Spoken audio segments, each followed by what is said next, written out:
Yub nub, fellow armchair Imagineers. Tiki here. And Blue Dragon 5. Ladies and gentlemen, as we find ourselves on the cusp of Disney's big venture into the world of streaming, even courting a war in the process, we thought it'd be nice to stay up to date on the ever-growing catalog and rule on what's a must or a bust on Disney Plus. And tonight, hang on to your hats, everybody. We're talking about the most obscure pieces of Star Wars media this side of the holiday special. It's the Ewok movies. Oh, no! All right, that's right, folks. We're talking Caravan of Courage and the Battle for Endor. Dragon, my God, what the hell are these things? Good question.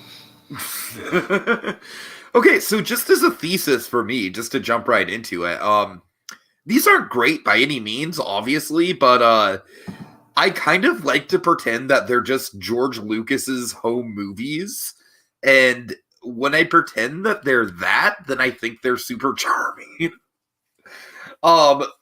These by no means pass for great films. I mean, I will say that Battle for Endor definitely has some more interesting stuff going on. Caravan of Courage is definitely a slog. We'll get there. It'll be interesting to compare the two. I don't even think we need to have a banner to differentiate the two, Dragon, because I have a feeling, given a big spoiler that happens at the start of Battle for Endor, we're going to kind of be jumping around a lot between the two, I think, and that's okay. Is this because you don't have banners? No, I legitimately, it was a decision. I don't think we need banners. I legitimately think that both movies kind of bleed into each other conversationally. But, Dragon, the funny thing about these movies is that I have a real soft spot for them almost exclusively because they're shot, like, I swear to God, around my hometown. Like, Dragon, the hills that these movies are shot in, specifically Caravan, there's some shots where I'm like, I swear, I have been to those hills before, like those exact hills. I have sat under that exact tree. And of course, let me remind you, Dragon, Lucas, the Lucas Ranch is a couple towns over from my town. It's not too far. It's just a hop, skip, and a jump. So yeah, suffice to say, I am sure that I have seen some of the landscape of this movie just just driving around the area. So in that regard, it's kind of fun. It kind of brought me back to the days of something like Sideways or something like that. Just like, look, it's a little slice of my part of town on screen, or of course American Graffiti. That's a big one for Petaluma, but I digress. But yeah, Dragon, obviously these movies are a mess. I do not like, I feel like the big twist at the start of Battle for Endor is definitely makes the movie memorable, but I don't think it serves the movie at all. We'll break it down. What do you think of them? Okay. So, of course, these are, we have two post-original trilogy cash-ins on the last of Star Wars. Now that we've basically now we've seen Return of the Jedi, it's kind of the mindset of these. It really seems it's like, it's hey, funny because people always think that in between Return of the Jedi and Phantom Menace, that Return of the Jedi was the last piece of Star Wars media that we got, but it's like, nope, not quite. Dragon, in a weird way, are these, like, in timeline wise, are these like the Clone Wars animated movie? I mean, I guess maybe, yeah. I guess it's kind of that, but well, I mean, we have an Ewok series, so by proxy, it is kind of. It's, I mean, pretty much, yeah. Right. So, point being, so yeah, so these are the two kind of original trilogy cash-ins for sure. And look, I want to be clear. I'm thrilled for Warwick Davis. I really am. I read this book about the experience on this and everything. Seriously, and Warwick Davis, he had a grand. He loves playing Wicked. And he loves playing in the Star Wars sandbox, and all power to him. Seriously. And it's him going on about playing Wicked as well as along with Willow, of course, being the major the major one for him, which basically which basically Wicked paved the way for. I'm Willow. Yes. Sorry. So God, I want Handsome Tom to meet Warwick Davis so badly. God. I just really do, but it's never gonna happen. Is Anyway. Handsome Tom even still on the internet anymore? I have no idea. I mean, all power to him if he isn't. Anyway, so regardless, pointless references aside there. So what I'm saying is, my thesis is, much as I'm thrilled for Warwick Davis about this, that doesn't save this from what it is, which this is Star Wars watered down to the nth level, to the nth degree to me. I mean, George Lucas. Now, to be fair, George Lucas, he made an effort, to make it look a lot better than the Star Wars Holiday Special. Essentially, these are two TV movies. I know technically there's a very limited theatrical run, at least for the first one. I'm not sure about the second, but again, basically the making of things. Just I'm not going to go into anything at length here. Just like the one sense you're kind of making up of all is that, he originally pitched this as a 30-minute special. Kind of all of the holiday special, only a lot more shorter and digestible. It's supposed to be like a 30-minute special about the Ewoks. Like, hey, we finished. We have a lot of Ewok stuff. Let's do it. Which then kind of got expanded into a movie, and in doing so, I think just feature length is too big for the Ewoks. Ultimately, I just think it's kind of the big learning curve of these movies. It was the same thing with the Wookiees, right? It's kind of like they fell into that same trap. Sure, and it feels like George Lucas ultimately with these films, he doubled down on the old saying that sometimes he's going back and forth on, but classically the old saying that Star Wars was meant for kids originally, and it feels like he's kind of going to the well with that, but kind of purely, and this is what Star Wars purely as a kiddie fare would have looked like. exactly for two movies, and I mean the thing I just gotta blatantly just say at the end here is my thesis to sum it all up. The kids, this isn't Star Wars. That's the biggest problem for me. This is not Star Wars. Here's the thing that bothers me about these movies. I start to get incensed. I'm gonna be a little incensed in places. I can't tell you how many times I've stood by the Ewoks in Return of the Jedi. I can't tell you how many times everyone's always bagging on the Ewoks. You know what? The Ewoks, they stopped the Empire. There's a nice message about don't underestimate the little guy. Totally. There was something I know, like none of us. A green message in there as well. Sure. Like, I understand, and I have no compunction. No, we were all less than thrilled that we're not getting Wookiees, like a plan of Wookiees until Revenge of the Sith, but still. And even then, it was totally just unneeded and just like exactly. It still wasn't great, but you understand like a practical version of that in a third Star Wars movie would have been kind of cool because people love the Wookiee, and we didn't do that. But again, the Ewoks for what they were was cute, and again, it lends itself really well to Star Tours and everything. Endor, Endor, it was what the Ewoks were, little teddy bear creatures in Star Wars. Sure.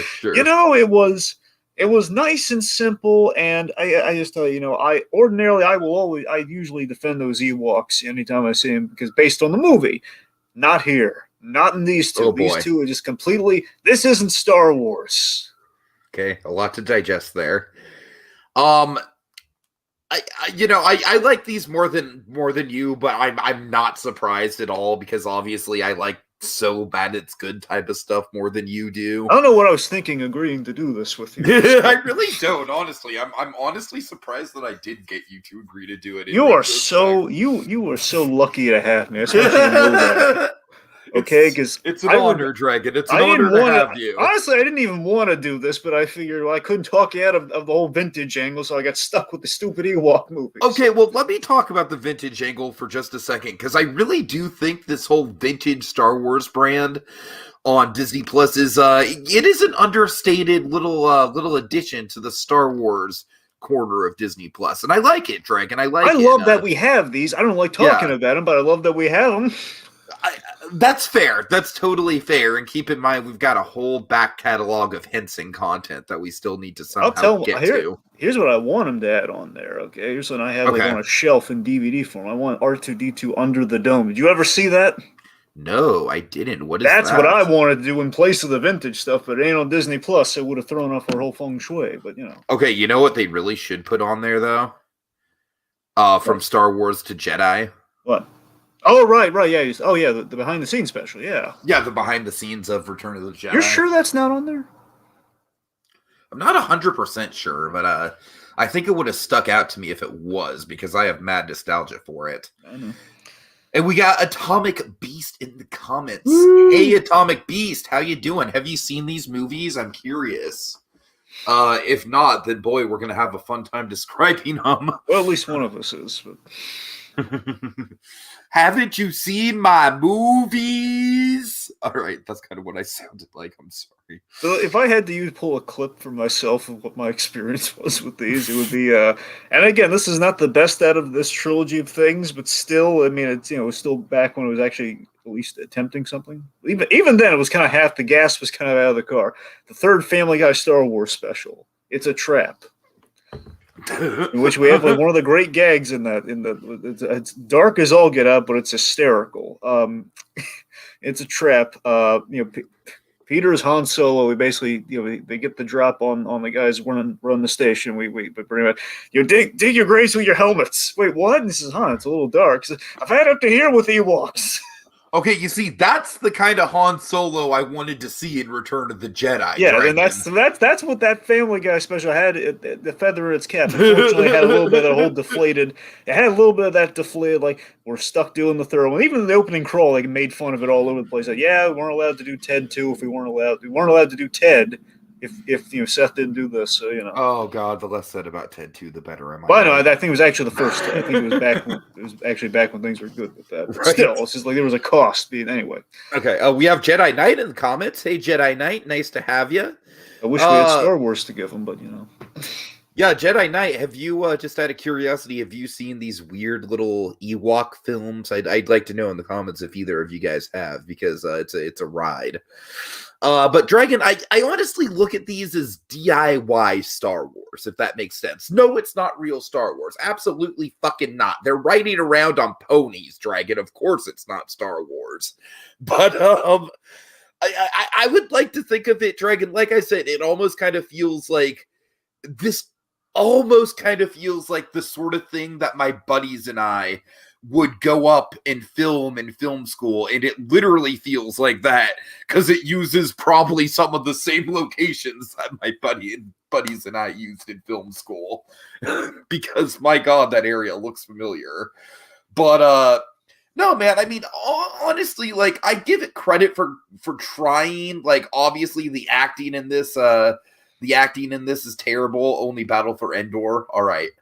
Well, we'll get there. Atomic Beast. I do admire the effects and the map paintings, though, Dragon. The effects aren't great, but God damn it, they're trying. Like, the effects kind of remind me of like a haunted house dark ride at a local amusement park. That's like slightly better than you're expecting it to be, while still being very cheesy and low budget. If that makes sense, is that a good analogy? Sure. Let me highlight the good aspect. Okay. So Caravan of Courage, for example, is the kind of start it's the vaguely linearly here. So it kind of bleeds into the other one. You can take it either or, just kind of start like the intent of things. So I think the first one came out like it's weird because I think both movies have like an element that's kind of better than the other one in a certain degree, because I think overall aesthetically I think Caravan of Courage is closer to the better film in that it doesn't go as off the rails and less like Ewoks within our less than Star Wars Ewok setting.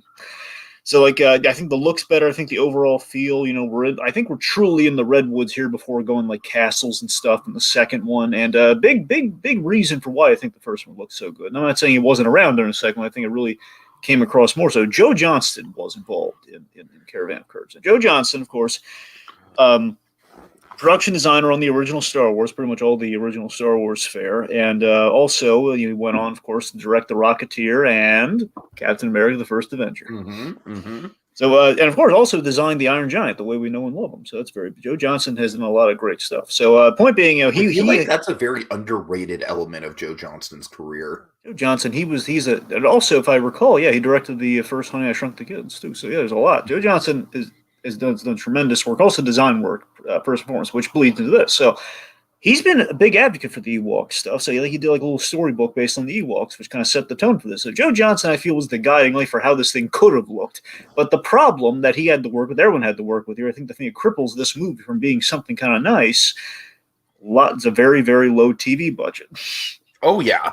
But honestly, Dragon, like I said, I kind of appreciate the DIY quality to it. It's like, we literally have, like, you know, like spirit Halloween spiders on strings and shit like that. Like, I honestly find some of it charming.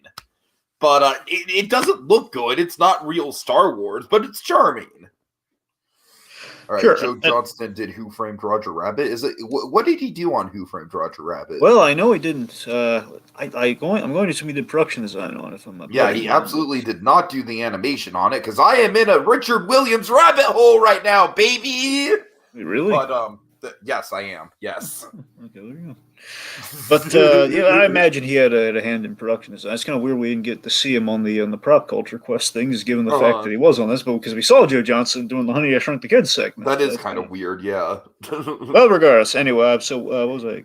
Oh yeah. So, but here's the thing: you're absolutely right about that, Tiki. About the whole. Can you remember what DIY stands for again? Do it yourself. Do it yourself. It's good. Yeah, it's good. Anyway, so my point is, so yeah, he's. I like that Joe Johnston, he's doing all he can, though. Like, he's recycling as much Star Wars props as he can, the very few that we do have in this film. Like, for example, we use, like, the worm creatures from the asteroid, but we've dressed them up a lot for, like, that weird thing in the tree that bites Mace's hand. Exactly. And, it's like, you know, we have, like, one of the... Sorry, go ahead. We have, like, one of the land speeders from, I don't think it's technically, do you remember what the things are called from the top of Empire Strikes Back? Like the thing that Luke's in with Dax, or is it Dag or Dax? Anyway. You mean the Tauntauns? No, not the animal, Tiki. Okay, like, sorry. The speeder thing. You said the beginning of Empire Strikes Back. I know what a tauntaun is, Tiki. I'm talking about the land speeder thing. It's like I want to call it... No, I don't think there's I don't know. I'm sure like there is a direct word for it, but yeah. I don't know what it is. Well, this for anyone who's curious. No, like during like the Imperial Walker snow speeder. That sounds right. Atomic Beast. We'll go with that. Thank you. Okay, let's go with snow speeder. Yeah, the big snow speeder versus the Imperial Walker. Like one of those things. We have the kind of a crashed version of one of those things for like what brought the parents there. So it's something along those lines. So we're reusing as much as the Buffalo as we can to kind of get ourselves out of Dodge. And again, in that respect, I can abide it by the same aspect we have. I draw the line. Like, you mean to tell me we have horses, we got birds, we got bunnies in Star Wars.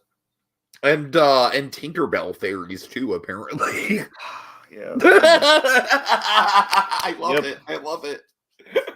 Like I said, Trey, it's decidedly off-brand Star Wars, but I like that it's like a weird off-brand fan fiction that's actually made by Lucasfilm. Like, I kind of admire the audacity of that. Yep. All right. So let's get into Caravan of Courage. We're introduced to Mace, and Dragon Jedi Knight says, "I wonder what Mace thought of Mace Windu." Wouldn't it be funny if they named Mace Windu after this character? Don't be crazy. Oh, wow. Jedi Knight actually makes a good point that I never thought of before. Oh my god. Does he mean Attack of the Clones, or is it Phantom Menace? I'm thinking like the lovey-dovey sequence in Attack of the Clones. I don't, because I believe him, because he knows his Star Wars. I'm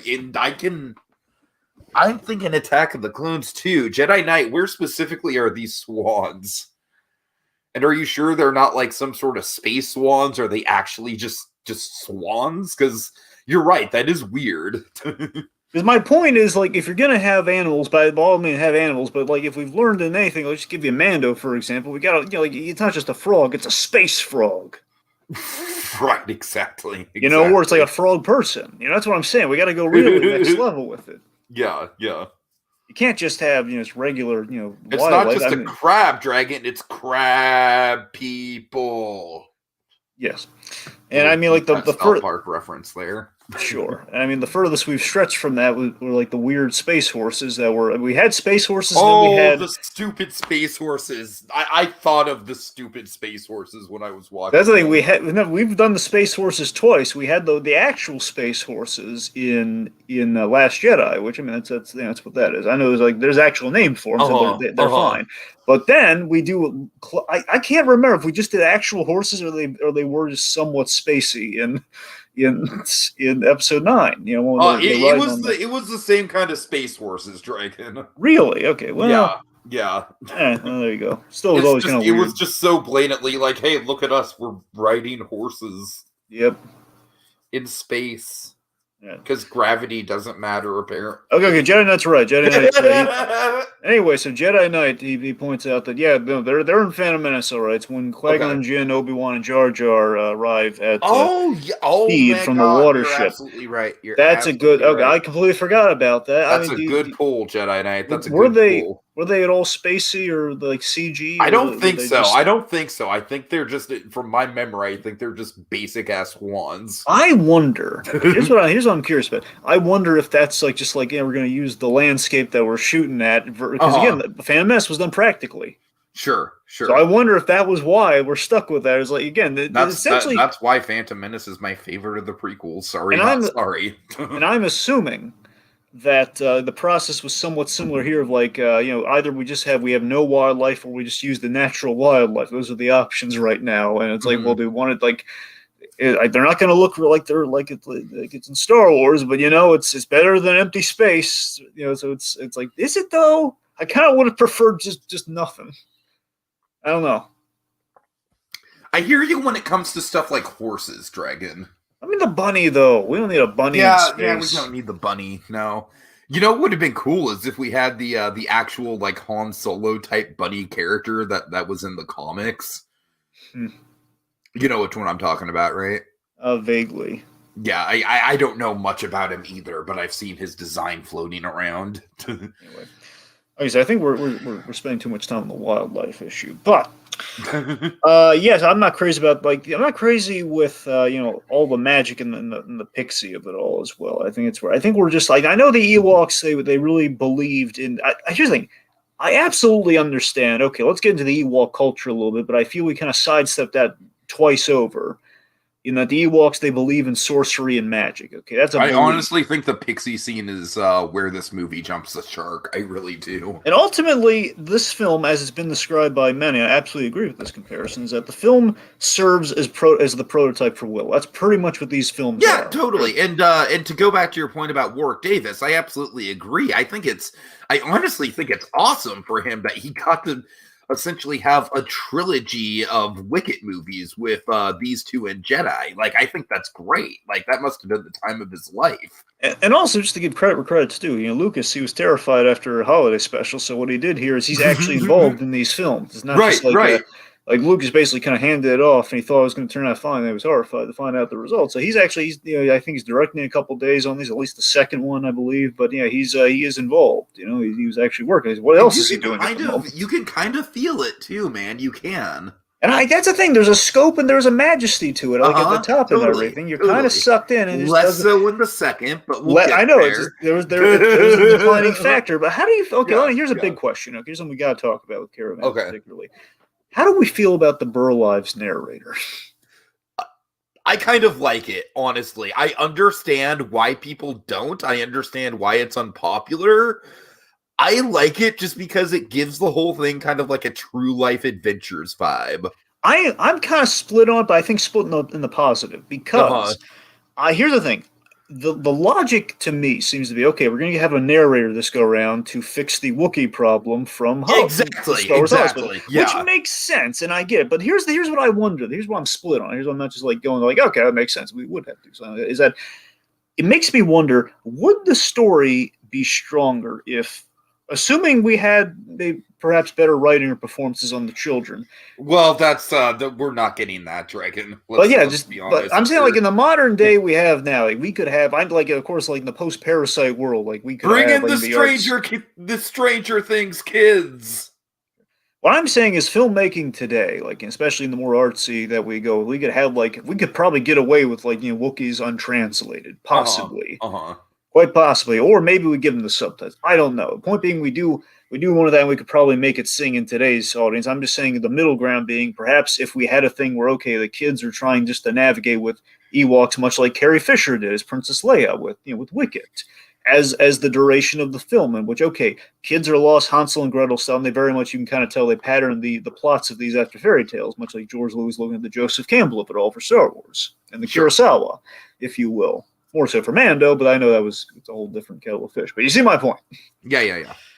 So yeah, it kind of makes me wonder if perhaps retooled we didn't even need the narrator. But I mean, I think I can get behind the narrator for what it is. But I'm less involved with the whole and the Ewoks are trying to find their own children, which is I think that subplot falls flat. I barely even remember that I've that's what watched I'm this saying. movie The problem, 3 times, and every time I've watched it, I barely remember that's part of the movie. I think the problem I have with these movies, I'm bored to tears very legitimately and very easily when I really shouldn't be.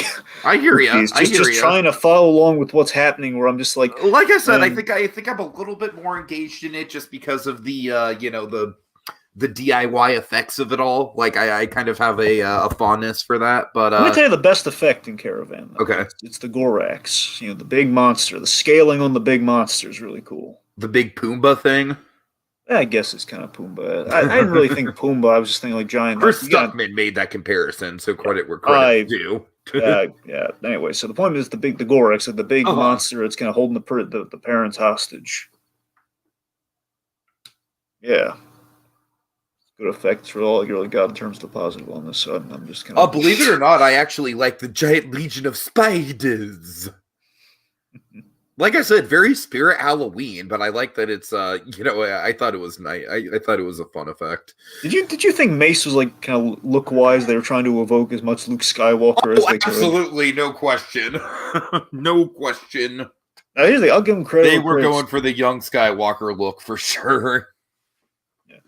The whole Sindels, we kind of keep glazing over the little girl. I'll admit, the little girl had the dialogue is truly repetitive in the first one. The whole she needs medicine, she needs more medicine. It's really bad. I think the girl and Wicket, that's cute. I think that's a cute dynamic, which again we kind of get in the second one, but then we break one of the cardinal rules with the Ewoks, which kind of makes me feel all sorts of wrong. But taking that off the table, I don't mind the girl. I just wish we didn't reiterate a lot of the same story points. Just trying to remind folks like, okay, there is a story here, kind of. Just go along with me.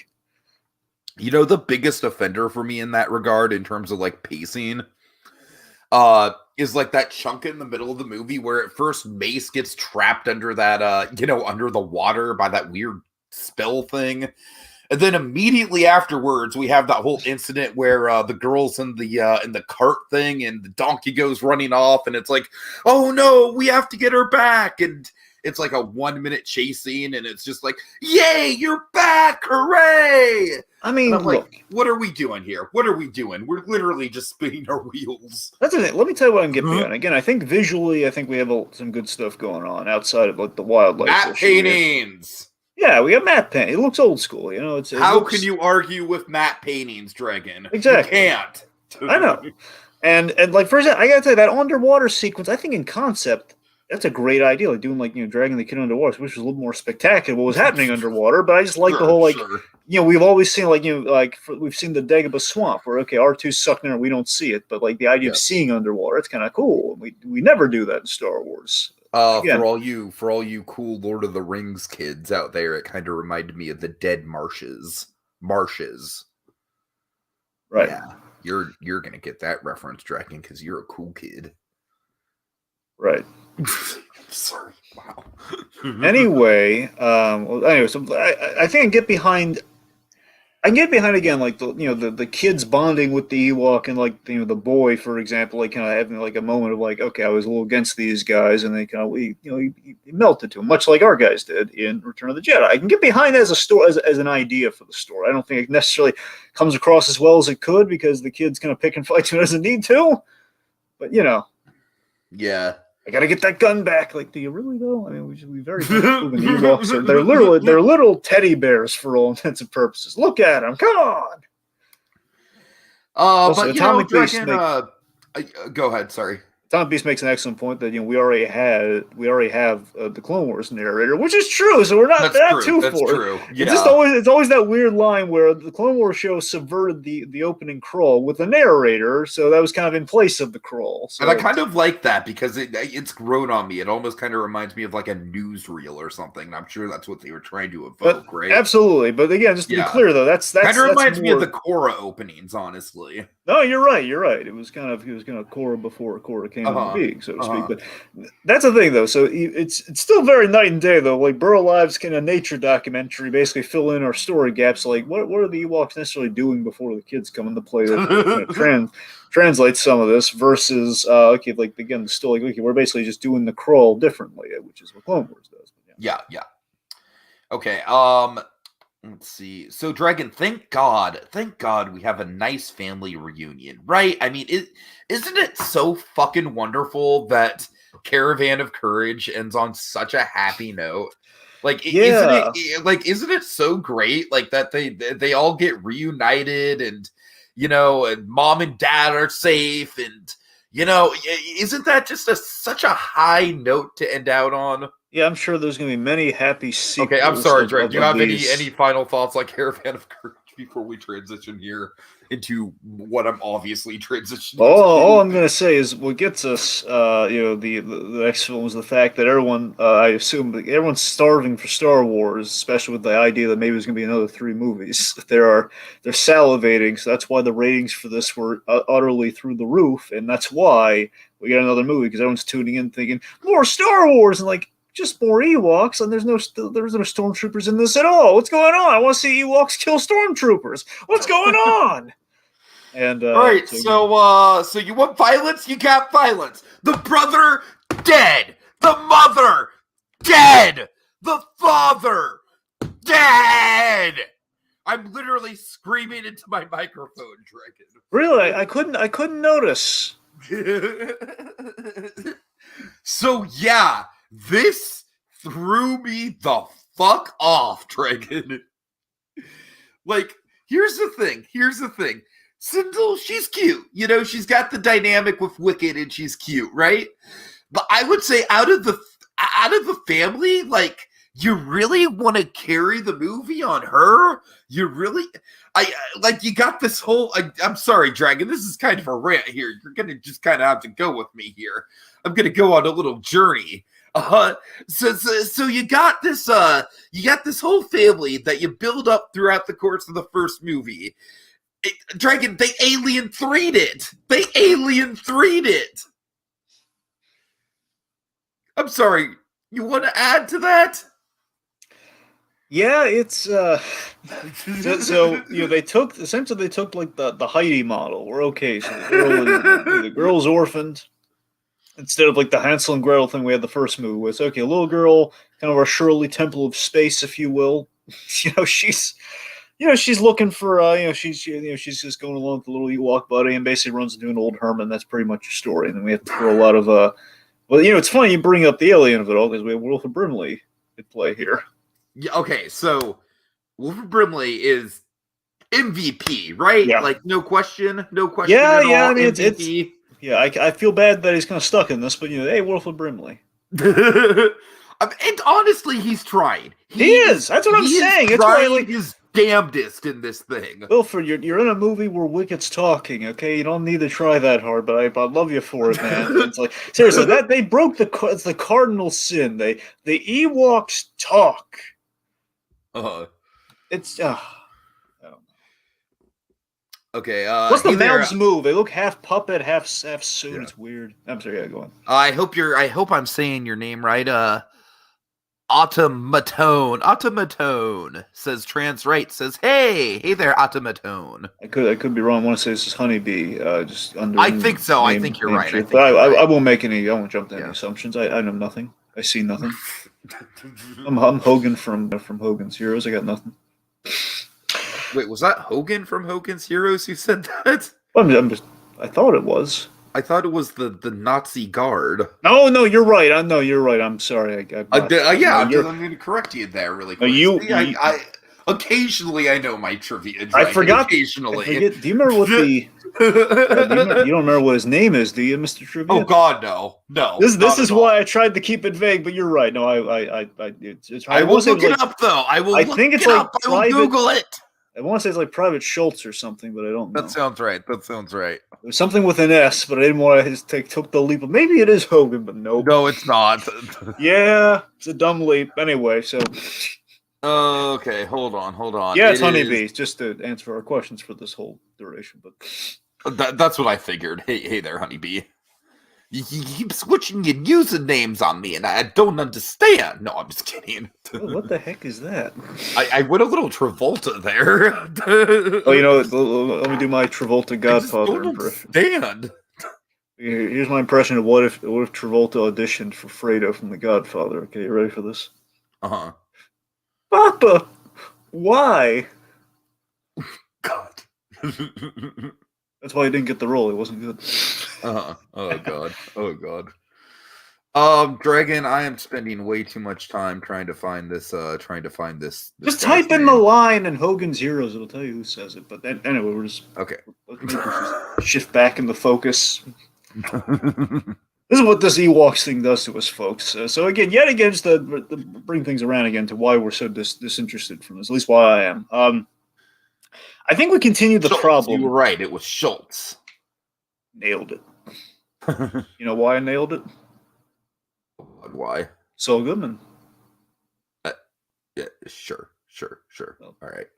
Well, he says it in Breaking Bad. Anyway, so getting back to the Ewoks. Sorry, folks. I think we continue the problem here that without the problem with these films is that without the Empire, without the wars aspect of Star Wars, and more so even just simply as the world building, we can't just spend time with the Ewoks. We have to have a plot and everything. Yeah. We have to have like a human main plot to drive things because we can't just spend time with Ewoks. It's that. It's like Mando without the hook. It's like we're after the main conflict. We're after Return of the Jedi, much like Mandalorian, but we have no awesome hook, like no lead, really compelling lead character to kind of go after. And we're not allowing Wicket to do what he does. We're not really exploring the Ewok culture. And again, honestly maybe there's not a lot to explore without kind of your iconic kind of Star Warsy element, like the stormtroopers. It's just it's because you remember the Ewoks savagely killed a lot of stormtroopers. It was awesome. You know what would be great is if there was just like randomly a bunch of like stormtrooper armor and skeletons just around. That's what I'm saying. That's what we absolutely could have with this, but we don't. Okay, Jedi Knight says apparently the Ewoks cartoon took place before this. Is the Ewoks cartoon on Plus, Dragon? You know what? I think Droids is, so by logic, yeah. I think Ewoks should be, but I know Droids is. I don't know if Ewoks is. I'm gonna look into that because if so, it's probably on its way, but Also, Honeybee, we are getting detours. That is definitely coming. That's confirmed. Sad but true. I'm looking forward to it. You shouldn't. Is it that bad? Does it have a reputation? If that footage I saw in that trailer is any indicator, I mean, you're gonna hate Leia, man. That's all I'm gonna say. All right, I'm like cautiously optimistic. I like Robot Chicken. I think I do, but it's not clever like Robot Chicken, though. It's just the same voices. All right, fair enough. Anyway. Right, okay, what was I anyways, but that's what I'm saying. It's kind of like Mando without the hook. But yeah, we are we're in that space. I'm sorry, you brought up the Ewoks cartoon. So yeah, it is pre-Empire and it's pre-Jedi. And the Ewok cartoon is on Disney Plus for the record. Got it. And that is good to know for the future. We've also lost visual, but just a little side note. Okay. All right, but yeah, so fun fact about the Ewoks cartoon, Paul Dini wrote on it a lot. Did he really? No. Now, mind you, this is Dini like in the '80s constraints of kids' television. That's still cool. And that's how we met. That was how we met George Lucas and got to interact with him. George Lucas they had I think they had lunch or something together. What happened is, all right, I think I'm gonna have to look into this show, Dragon. It's really funny. So what happened is, Dini, one time George Lucas kind of asked him, I believe he kind of has this interaction with a lot of people. I think even Kevin Smith at some point when he was at the Lucas Ranch.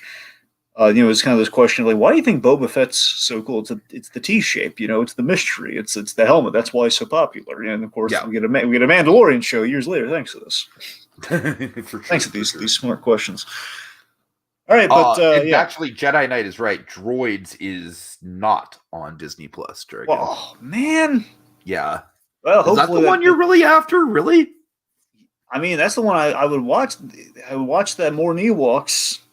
This Ewok show, it doesn't look like Star Wars at all, but it looks bonkers, and I'm kind of into it. I mean, the difference is there are actually Star Wars elements in the Ewok show. That's what I mean. Compared to these movies, it's more Star Wars, but by the same, I don't know. Anyway, but yeah, seriously, oh man, so death. Yeah, a lot of death and a lot of over the top villains with the magic theme. We've doubled down can on. we just call her Rita Repulsa because that's exactly what she is? I mean, I'm not empowering it. I guess, sure. I mean, I don't know. It's just that I see her and I think of nothing but that. Well, the fact that Lurch from the Addams Family movies is the bad guy in this. Karel Struchkin, if I'm saying that right, he plays. They put him in makeup and everything, and yeah, it's. I heard it's good sleep TV, says Honeybee. Honeybee, that's kind of my language. I do like good sleep TV. Tiki lives to doze off. That's what he does. Thank you, Trev. Thank you, Dragon. Thank you. I appreciate that. So, here's the thing that just bugs me. And also, Jedi Knight. Spoilers. God. He says the finale has the Empire showing up. Huh. There you go. That was the finale? Jedi Knight. In the Ewoks show. I thought they were in this from the beginning. Huh. I don't know. All right. Well, let's see. Anyway, so here's the thing that bugs me with our magical duo of villains here. So we have a witch. So a witch who can use magic, yet witches don't belong in Star Wars, just bar none. Magic doesn't really belong in Star Wars outside of the Force. Yes and no. There is okay. So the way we do Darth Maul stuff in Clone Wars, and we don't use necessarily.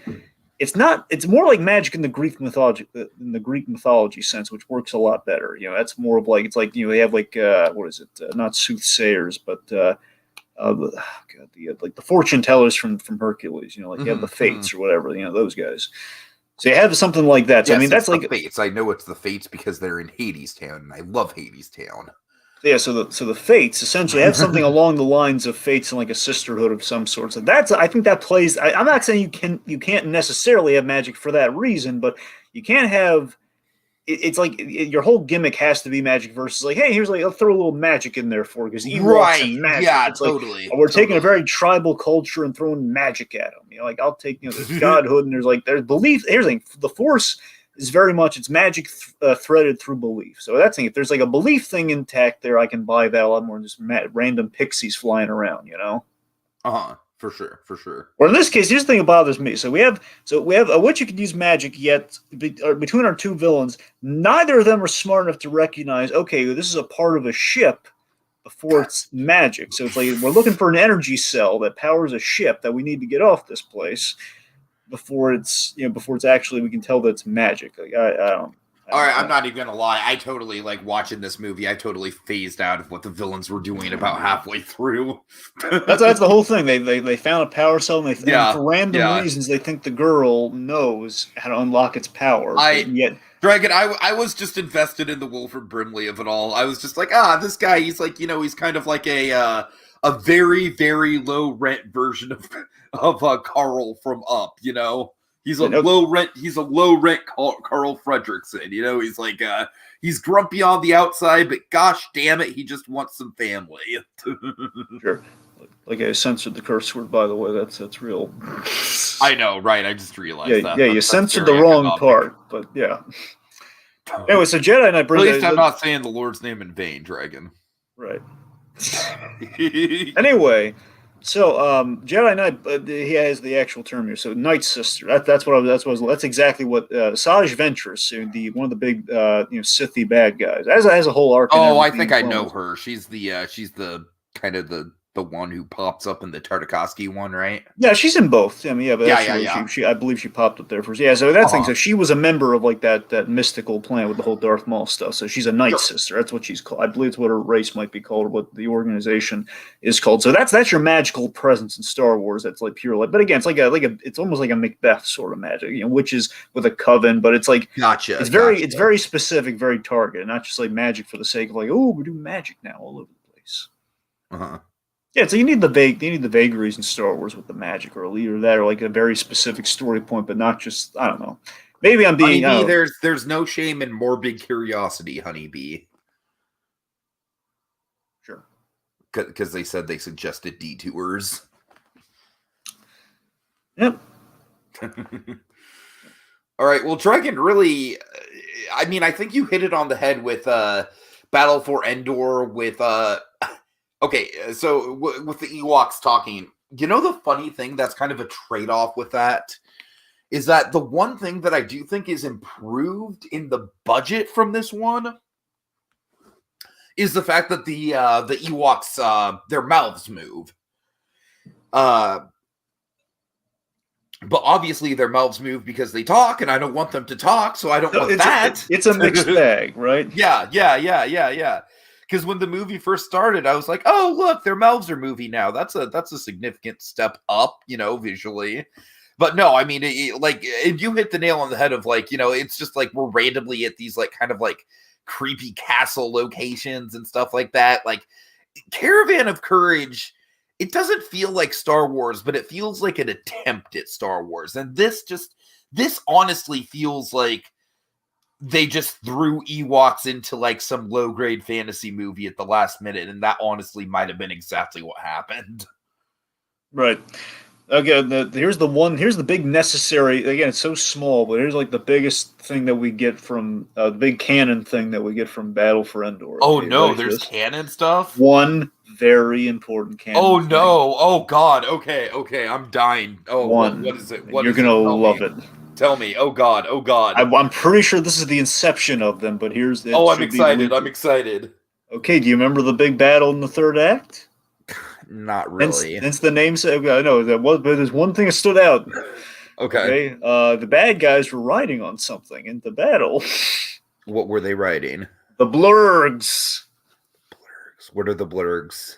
From Mando, the blurgs. Oh, right. So yeah, the blurgs essentially are in, especially by Dave Filoni's, because Dave Filoni loved the blurgs. I doubt Dave Filoni was around during this, but let's just say, for argument's sake, he's very much a Lucas guy through and through. So there's a very slim chance he might have been in a low aspect. He might have been involved in this. I wouldn't bet on it, though. The point being, Dave Filoni works in blurgs in every Star Wars iteration. So pretty much every Star Wars show has at least one thing with the blurgs in it. Mm-hmm. So it's, but yeah, so it's we get blurgs. Of course, that's a big Mando connect. And it's so funny. Both of these are kind of in that same kind of cut of Mando, like post Jedi stuff. It is, yeah. So that's the one big canon thing that we need from these. We get blurgs. Okay, well, I'll take it. All right, any final thoughts, Dragon?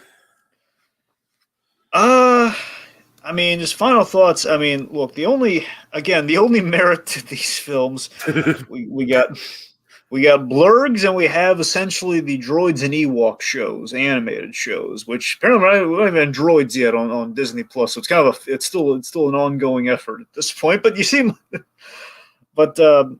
yeah. So the big takeaway is that we get more stuff in Star Wars based on these two films, and again, it's.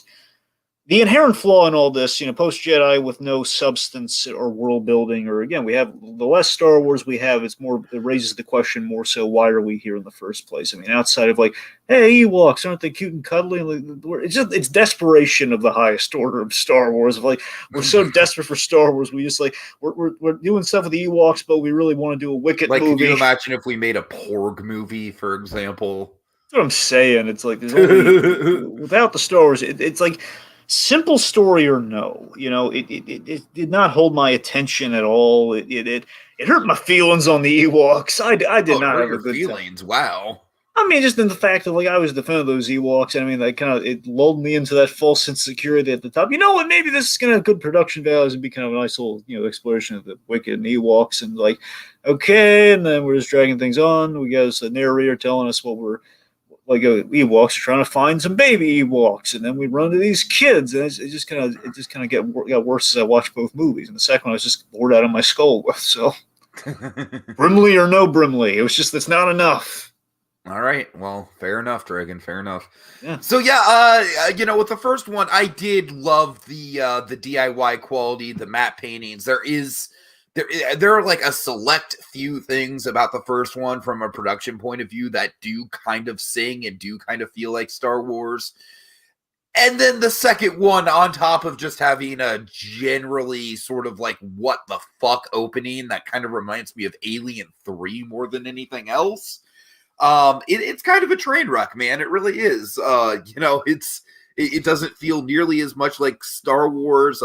Wilford Brimley is there, and I think he is, like you said, Dragon. He's trying way too hard because he is actually like, God damn it, I care about what he thinks of these kids, and I care about his father figure role to role to the little girl. You know what I mean? It's like, I get wrapped up in it a little bit. He essentially adopts the girl by the end. Like you have a heartfelt goodbye at the end of that second film. Yeah. You got that. You got the blurrings, but not much else. Oh, and do you know what else you have? What? You have the super speed Ewoks. Oh yes, you have Teak, I believe. Teak. He's not even an Ewok. He's just like just I don't even know what he is. He's just kind of a sidekick with a speed gun. He's like kind of like an Alf style, like random alien thing. Well, I mean, I don't know if I'd say Alf. I mean, I'm just saying, just a generic alien design, right? Okay, but yeah, final thoughts. I think I hit it right on the head. I feel like if you're gonna watch one of these, watch Caravan, just because it feels a little bit more authentic. But yeah, Battle for Endor is kind of a train wreck, We already saw the Battle for Endor that counts. That's what I'm saying. That's what I'm saying. It's false advertising. Okay, so big thanks to Honeybee, Jedi Knight, and Atomic Peace for joining us. You guys are awesome. I legitimately didn't think we'd get anyone live for this one, so I'm pleasantly surprised. All right, well, that'll do it for us this week, folks, as we holster our remotes till the next installment calls for the draw. Mono y mono! Just Plus and Us. Next up on the Star Tours, Endor! No! We need more medicine! We need more medicine! She's sick!